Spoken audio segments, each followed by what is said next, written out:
Hello and welcome back to the channel for my initial reaction to the Newsday Doctor Who special, Eve of the Daleks, which finished just a matter of minutes ago at the time of recording.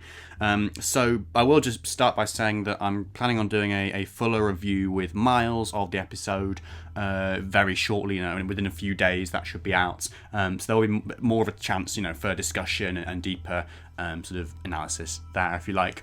This will just be my initial reaction on the episode, and of course on that next time trailer as well for the spring special, which was very, very exciting, that last shot. Of course as well, spoilers, spoiler warning, there will be spoilers for both the Newsday special and the spring special from here on in.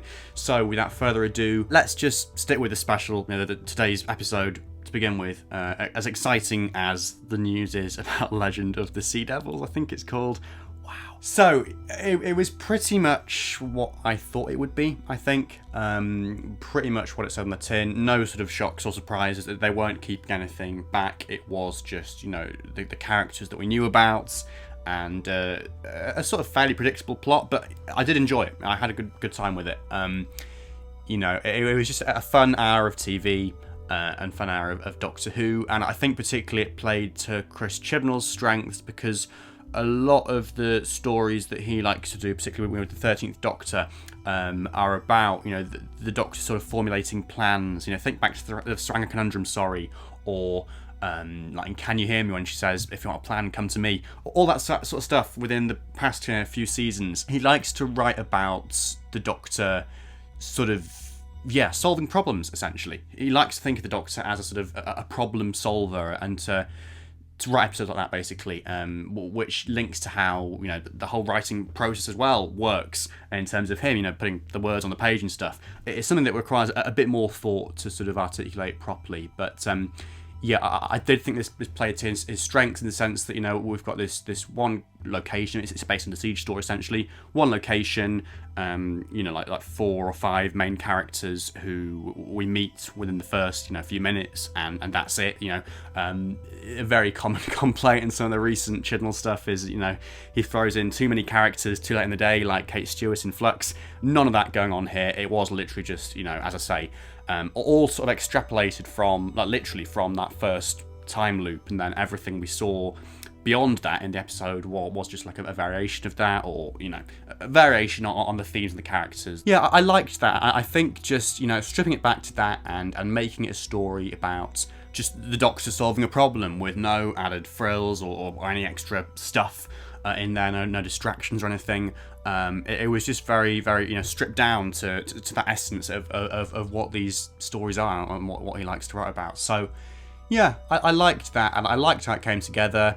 Bit iffy on how the whole ending worked, if I'm honest. It needs a rewatch. I mean, to be honest, with the best one in the world, I don't particularly care about the mechanics of it, because I had fun with it. I enjoyed it, and obviously they're going to escape the time loop eventually. It was a lot just about the journey of them getting there. I think Chris makes no bones about that. There's only so much you can do in terms of the actual mechanics of it, and make something that's new or original or logical or makes sense, in terms of your sci-fi gobbledygook and things, and your fancy contrived plot contrivances. It wasn't particularly sort of sophisticated or groundbreaking, the plot. I mean, I say that, but there were little things that paid off, like Sarah's mum calling her right at the start. You sort of got the sense that, okay, that's going to come back and be pretty integral to the whole plot resolution later on. Little things like that that were nice to see sort of come together, and sort of work out in your own head how things are going to fit together, and how they're going to make it work, basically, how they're going to get a solution out of these raw elements. Like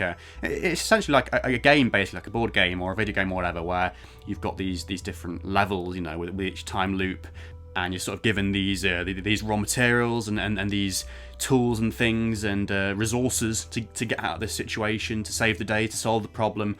So that's what I mean when I talk about this whole Chibnall thing. It is very much that, stripped back to basics. It's a story just literally about the Doctor, saving the day.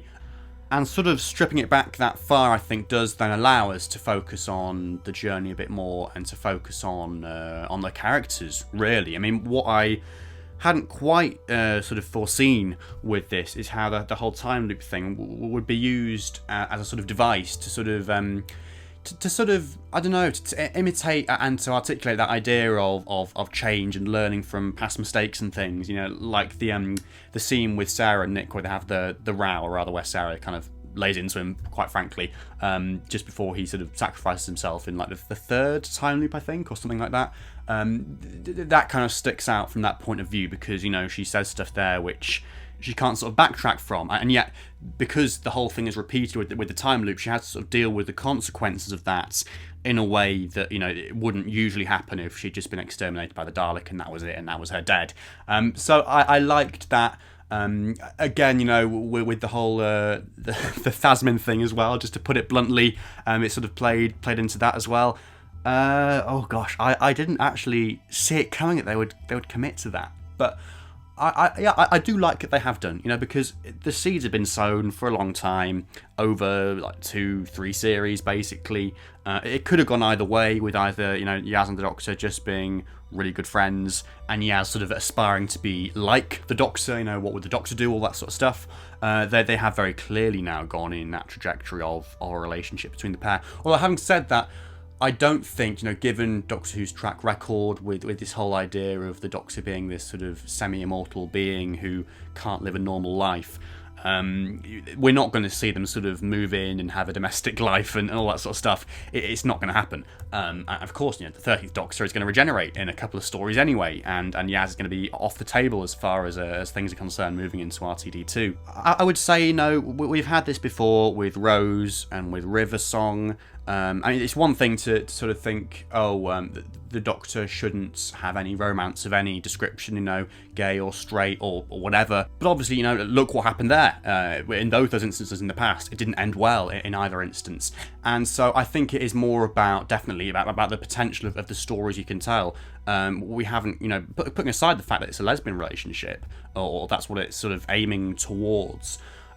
This whole idea of a companion sort of, I don't know, of that sort of emerging between a Doctor and a companion over the course of a whole Doctor's era is something that we haven't seen on the show before, and so that is something to be celebrated in itself, and sort of, you know, for trying out a new idea, and it's something we haven't seen before. So yeah, I'm curious to see how that one will develop. As I say, I don't think it will be a case of them sort of moving in with each other, but the story possibilities there are interesting. And, you know, obviously the Doctor and Yaz have had such a close relationship over the past couple of seasons, and yeah, I mean, more so than any other sort of Doctor companion pairing from recent years. I mean, yeah, there was, you know, Clara and the 12th Doctor and whatever, but different type of relationship. You know, again, this is something we haven't particularly seen before, so I commend them for going down that route, really. Obviously, a brief word as well about that Next Time trailer. Yeah, I've literally just pressed record on this, so I haven't had the chance to sort of look at any of this in great detail, but we have got a trailer, well, if you can call it that, like 3 shots, like a teaser trailer, and a couple of promotional images depicting a Sea Devil in the Easter or Spring special, Legend of the Sea Devils, I think it's called. Tremendously exciting. I did not see this coming at all. Oh my gosh, I mean, the fans have wanted this for so long. I mean, never mind Thasmin, you know, the Sea Devils returning has been a rumour that has been on the cards literally for years, like I think going back to sort of Series 10, maybe even Series 9, there have been rumours about this sort of stuff. It's just tremendously exciting to see them back. For the first time since 1984, I think, isn't it? Warriors of the Deep. And then obviously before that, they've only been seen in the Sea Devils, 1972 story with the Third Doctor, which introduced them.